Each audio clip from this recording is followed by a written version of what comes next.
We, the prefects of Gospel High School, We, the prefects of Gospel High School, do sincerely and solemnly swear do sincerely and solemnly swear to bear undivided loyalty to bear undivided loyalty and allegiance and allegiance to the principal, to the principal, staff, staff, and students of the school. and students of the school.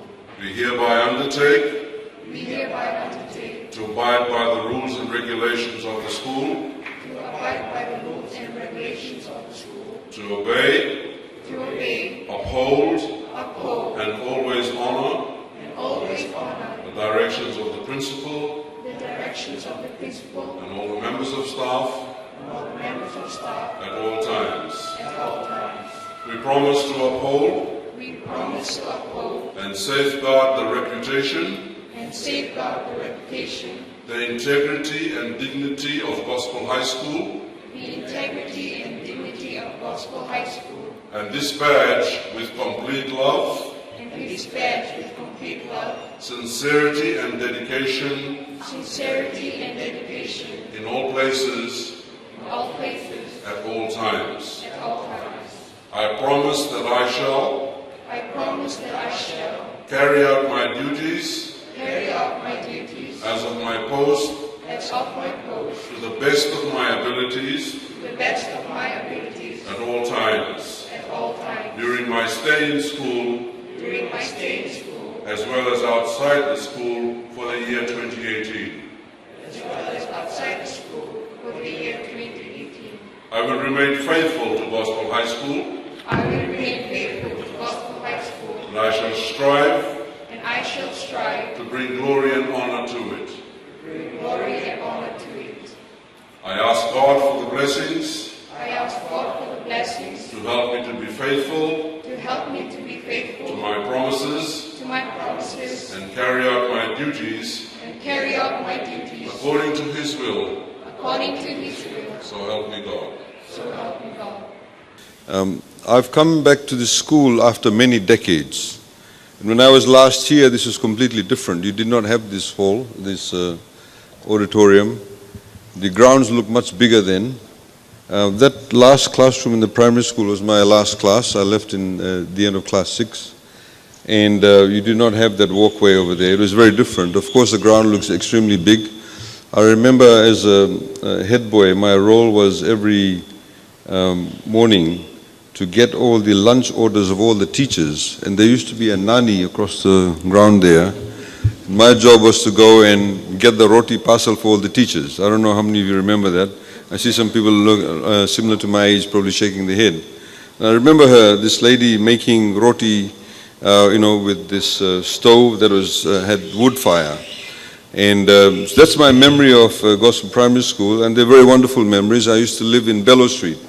My father got transferred from the Western Division to Suva. We moved to Bellow Street.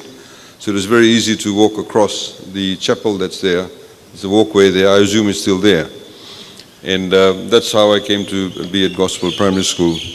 Of course, then I went to Morris Suva Street and Morris Brothers High School. And not like the school down the coast in Suva. We were very much in competition with Suva Grammar School in those days. Ladies and gentlemen, it gives me much pleasure to be here, as I mentioned. And I also like to thank the school for agreeing to shift the program for today. I know it was set for next week. We have next week the Asia Broadcasting Union that has a very important meeting regarding climate change. And this is why I wanted to mention to you. Climate change, as you know, has been mentioned quite a lot in recent past, in particular the very significant responsibility that Fiji has been given to become the president of COP23. A lot of people said to me when we initially started, what does COP mean? Does it mean police? No, it's Conference of Parties. It's an acronym for Conference of Parties. But it's a very important responsibility because, as you know, climate change has a significant bearing on every single aspect of our lives. We may not necessarily realize this, but it does. I have been, for the past 2 days in the Western Division, where we've been commissioning the opening of many schools where the school buildings have been completely destroyed or some of them have been partially destroyed. For example, yesterday in the afternoon I was in a school in Teidamu Primary School, which is a school roll of only 81 students. The playground is probably a quarter of the size of your hall here. Then I went to another school in Drasa, where they had a much bigger school, probably about 600 students. But every single aspect of schooling life was affected because of the cyclone. Similarly, how we plant, when we harvest, how do we build our buildings, how do we build our roads, bridges, jetties. And indeed, all of these things need to be relooked at. And how you, as adults, with the challenges you will face, is actually going to be quite significant. So you need to be aware of what are the impacts of climate change and what do we need to do to be able to mitigate that. I just wanted to say that to you by way of introductory remarks.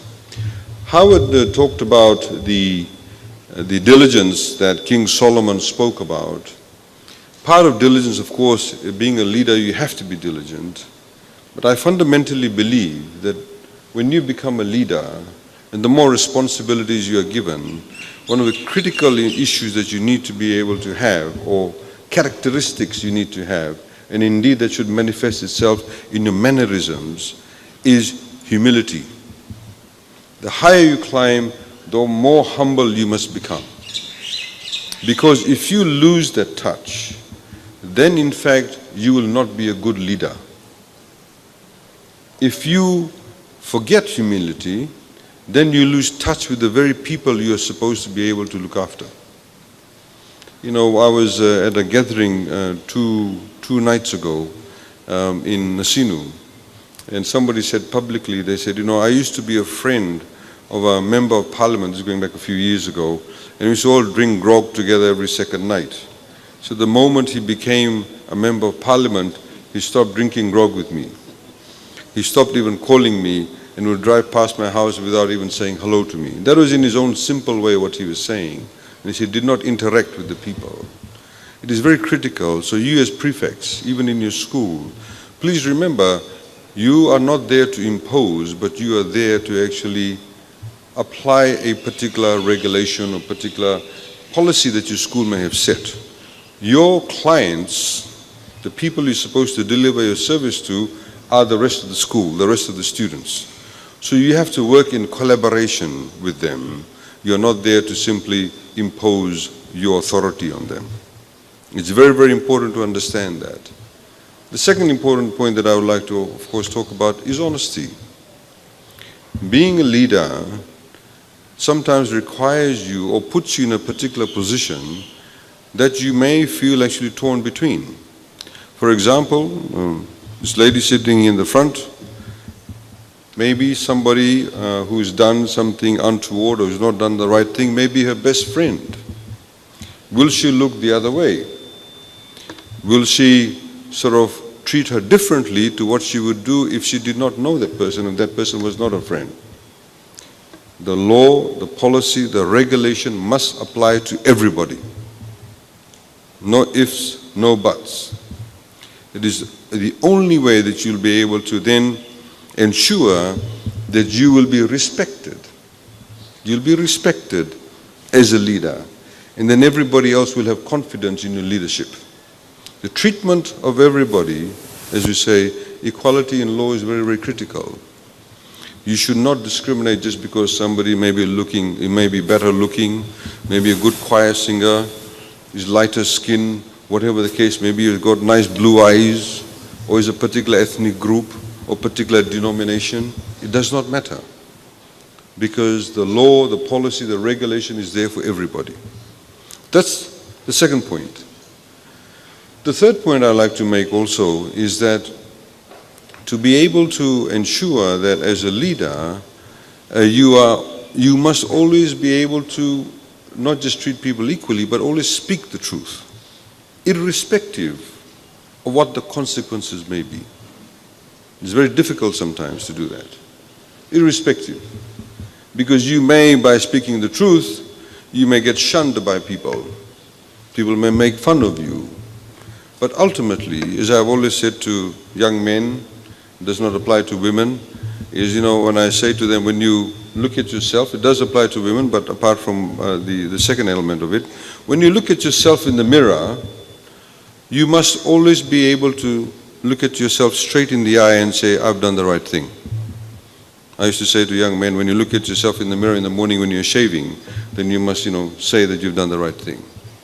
I have seen so many people, even in the legal profession, very simple things like they don't want to see a client because they have not done the job. The client is sitting in the reception area and the lawyer is sitting in the office, and he'll tell his receptionist, tell them I'm not there, or tell them I've gone overseas. So many people do that. It's a very basic issue. And then guess what happens invariably? 10 minutes later, when the lawyer is walking down the road, he bumps into the client. You'll get caught out. Maybe then, or maybe later, but you'll get caught out. These are some very fundamental principles that you must adhere to. So, ladies and gentlemen, I do not intend to make a long speech, but essentially to try and instill in you those three core values. If you're able to adhere to that, you will gain the respect of all these people who are sitting around you. They'll know that you'll treat them fairly. They'll know that you'll be responsible about it, and they'll know that you'll always be approachable. And that's very important.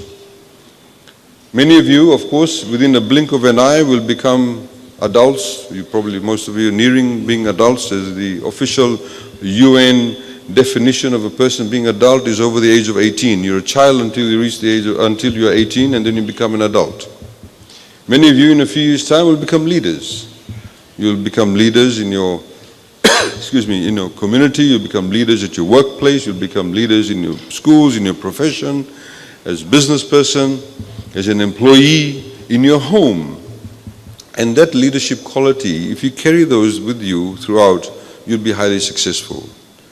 And the last point that I want to make also is, and it really sort of struck me, I was talking about Te Damu Primary School yesterday. They had only 84 kids, students, and they sang the national anthem with such patriotism, such zeal, it was really sort of, sends shivers down your spine. Please be patriotic. So, can I have some water, please? Sorry, I've got a bit of a flu, so. So many times I've been to rugby games, I've been to soccer matches, and when they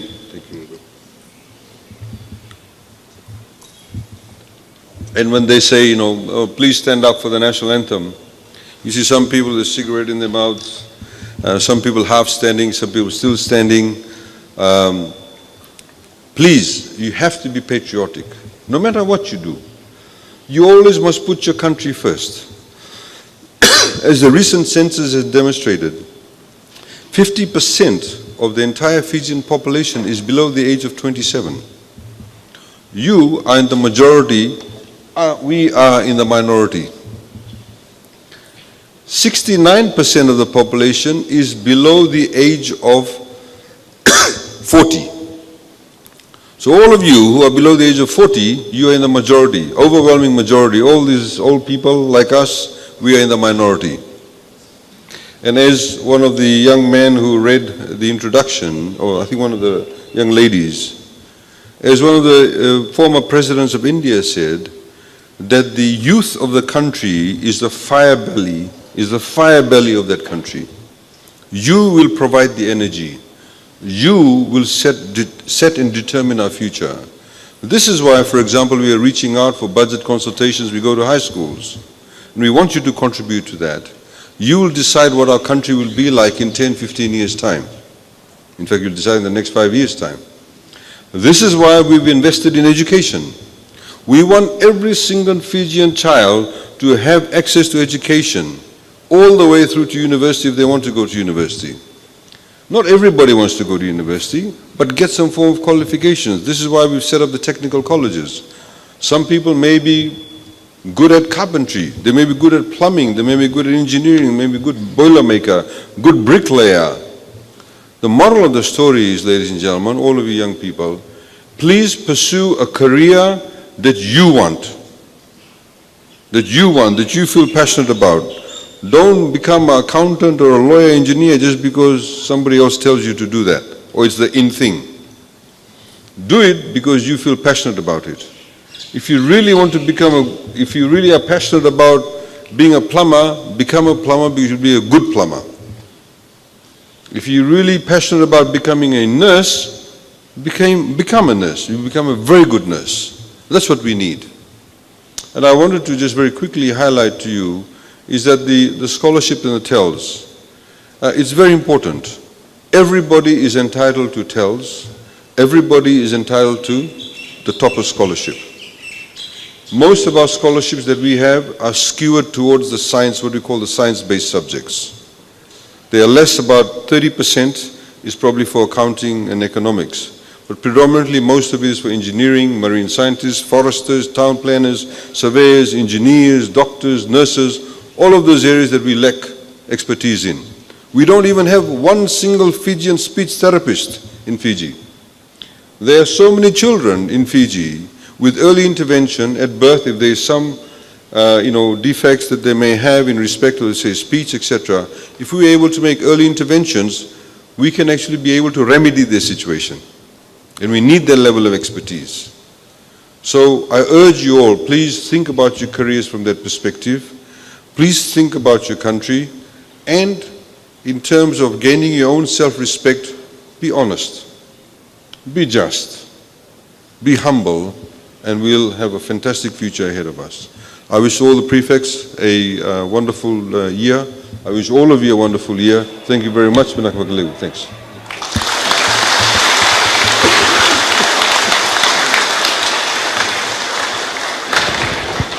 Thank you, sir, for your words of encouragement and motivation.